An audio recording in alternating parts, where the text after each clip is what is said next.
Dans les 498 musées que compte l'Italie, des milliers d'œuvres exposées proviennent de butins de guerre ou de la période coloniale. Loin de vouloir les rendre de sitôt, l'équipe en charge de l'audit de ces œuvres veut avant tout recenser les collections. Gaia Del Pino fait partie de ces chercheurs. Il s'agit ici de copies de sculptures romaines. Les originaux avaient été trouvés à Cyrenaica, à Tripoli en Tripolitaine, sur la côte de l'actuelle Libye.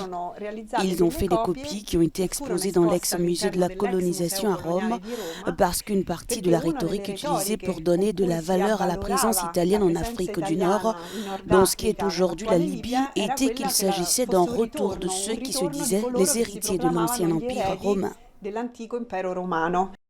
Ces musées estiment qu'ils ne peuvent plus conserver les objets en toute bonne conscience, surtout que ceux-ci ont été acquis à la suite de violences historiques.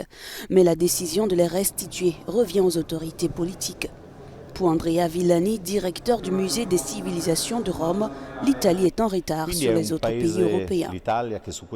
L'Italie est un pays qui sur ce sujet a certainement quelque chose à dire, et ce musée a aussi quelque chose à dire. Mais il est évident que ce n'est pas le travail d'un directeur de musée de décider de restituer ou de décider qui est le propriétaire d'un objet. Dan Hicks, l'archéologue d'Oxford, fer de lance du mouvement de restitution des bronzes du Bénin et d'autres objets culturels, affirme que l'argument conservé et expliqué n'est pas valable.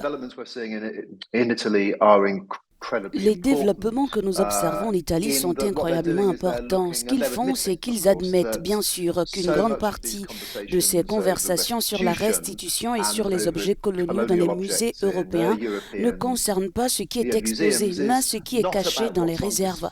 Et je pense que beaucoup de gens sont surpris lorsqu'ils apprennent qu'en fait, la plupart des musées ne comprennent pas vraiment ce qu'ils ont.